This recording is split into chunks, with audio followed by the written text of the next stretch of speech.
Okay, let's dive into this. Today, our explainer is zeroing in on a fascinating and honestly a wildly counterintuitive philosophical essay. It was written back in 2007 by Deformed Celestial, and it's titled Further Discussion on Do Not Offer Help Unless Asked For.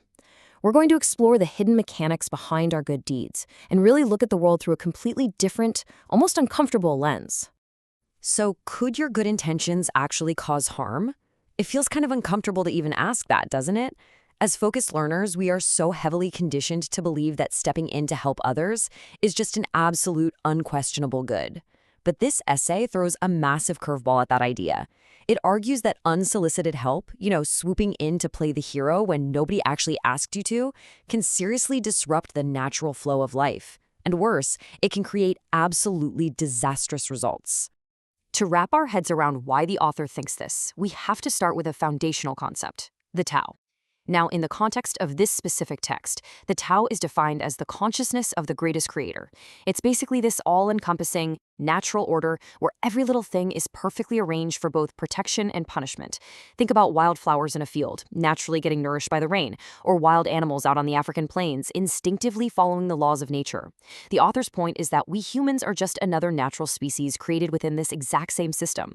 We operate within this self-regulating Tao, and that means we too are meant to grow, adapt, and face consequences entirely on our own. Now, what's really interesting about this slide is how the author splits our perspective right down the middle. Over on the left, we've got the microscopic perspective. When you zoom way, way in on individual moments of struggle, pain, or conflict, well, the world looks completely chaotic, right? It looks like everything is going wrong. But take a look at the right side, the macroscopic view. When you step back and zoom out, the universe is actually incredibly orderly. It's entirely governed by rules. The essay points out that it's literally because of this massive overarching order that scientists can even discover laws of physics or create formulas. I mean, without this macroscopic order, the sun wouldn't even rise tomorrow. And here's the kicker. This overarching order applies directly to human suffering too. The author actually leans on classical wisdom here, pulling this really powerful quote from Mencius. It goes, "When heaven is about to confer a great responsibility on any man, it will exercise his mind with suffering, subject his sinews and bones to hard work, expose his body to hunger." You get the idea.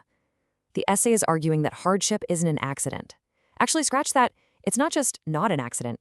It's a highly intentional process. It's designed to stimulate your mind, harden your nature, and fix your weaknesses. So if you just step in uninvited to fix someone's problem, you're actively short-circuiting their necessary growth. Okay, let's test this philosophy out with the first of a few vivid ethical dilemmas the author throws our way. Imagine you're out at nature and you see this scene unfold. An eagle is aggressively chasing a rabbit. You're standing right there. You have the power to intervene. Do you save the rabbit? Take a second to really think about what you would actually do. All right, if your gut instinct was to jump in and save the poor little rabbit, you need to consider the author's math here. On one side, boom, one saved rabbit. It feels like a quick, localized victory for compassion, right? But look at the other side. You've got a dozen starving eaglets back in the eagle's nest, desperately waiting for food. The author is pointing out some incredibly cold logic here. By acting on your immediate, microscopic compassion for that one rabbit, your interference literally just doomed a dozen baby eagles to starvation. So between one rabbit and a dozen eaglets, whose life is actually more important? Let's move to and see how this builds with an even more intense scenario. The author talks about a region that was absolutely plagued by wild wolves, so the locals needed fiercely aggressive dogs to protect their community. And here is the brutal way they got them. Step 1. They take a litter of puppies and fence them in. Step 2. Extreme hunger sets in, which causes the starving dogs to violently fight among themselves. Step 3. The sole survivor of this whole horrific ordeal emerges tough and fierce enough to become the wild wolf's natural enemy. Now, I know that sounds incredibly harsh to us, but the author asks a brilliantly pointed question here. If your kindness stops those puppies from fighting, how are you going to deal with the wild wolves? The intent of your action is kind, for sure. You just want to save the puppies from pain. But the macro-level outcome? Absolutely catastrophic. By stopping that localized suffering, you've just left the entire community totally defenseless against a much deadlier threat. The text then extends this whole butterfly effect idea into human interactions with this brilliant, fatal timeline. Let's walk through this step by step.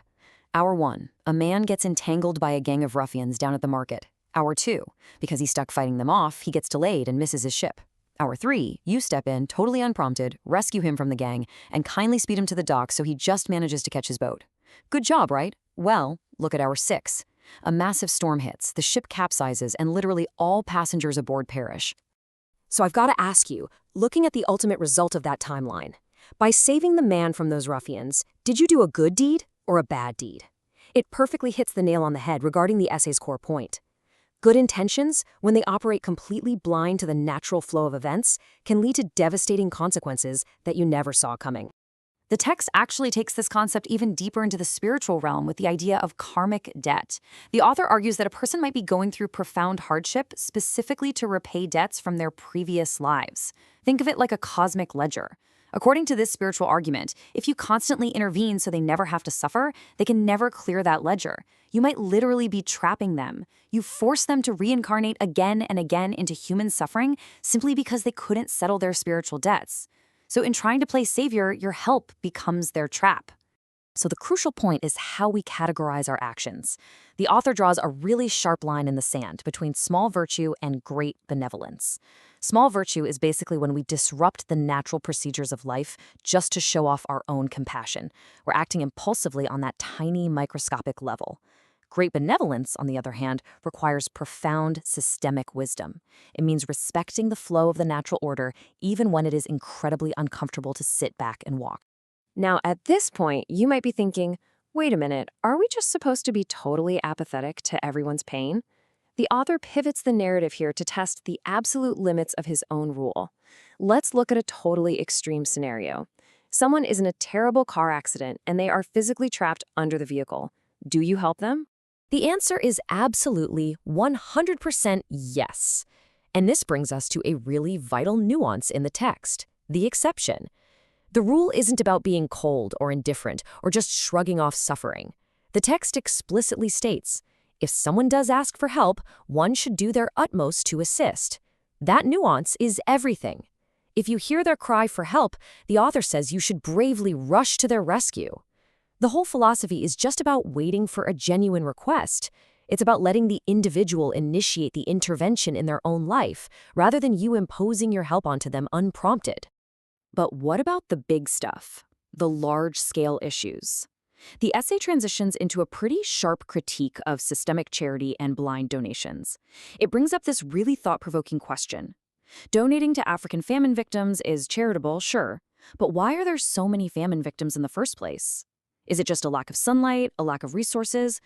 The author is challenging us to look way beyond the immediate emotional band-aid. And this brilliantly illustrates the author's conclusion on what true charity actually looks like. As the text summarizes, giving fishing tools is always better than giving a fish. True charity doesn't just treat the symptom, it goes after the root causes. If you just hand someone a meal today, the author asks, what about tomorrow? What about next month? Providing temporary relief without respecting the macroscopic order of things ultimately solves nothing in the long run. Because frankly, if you start looking, the sheer volume of unsolicited help you could offer is infinite. People who can't afford school, folks plagued by chronic illness, broken families, people suffering emotional or physical abuse, those eating rougher meals or living in poorer conditions than you do. The author rattles off these scenarios energetically to prove a major point. If your life philosophy is to just help everyone without ever being asked, you are going to be utterly overwhelmed. The world's suffering is immense, and you literally cannot fix the whole shebang unprompted. Which leads us to this rather cynical but highly impactful observation from the essay. In this society, there are always more people who talk big than those who actually do good deeds. The text points out that performative charity is literally everywhere. People love to talk a big game about helping. But true, meaningful assistance, the kind of assistance that actually respects the natural flow and the boundaries of other people, is surprisingly rare. All right, so we finally arrive at the ultimate takeaway synthesized from all this source material. It's a 3-part directive for how to actually navigate the world. Rule 1, refrain from doing wrong. Rule 2, do not cause trouble for society. And Rule 3, help only when asked. It is a beautifully simple, if maybe a bit challenging, framework for interacting with the world around you. Which brings us to our final provocative thought for the day. I want you to ask yourself honestly, Do your actions truly align with the natural order, or are your good intentions just causing trouble? It's a pretty heavy question, but whether you agree with Deiform Celestial or not, it forces us to deeply examine the hidden consequences of our own compassion. Thanks for joining this explainer, and as always, keep questioning the world around you.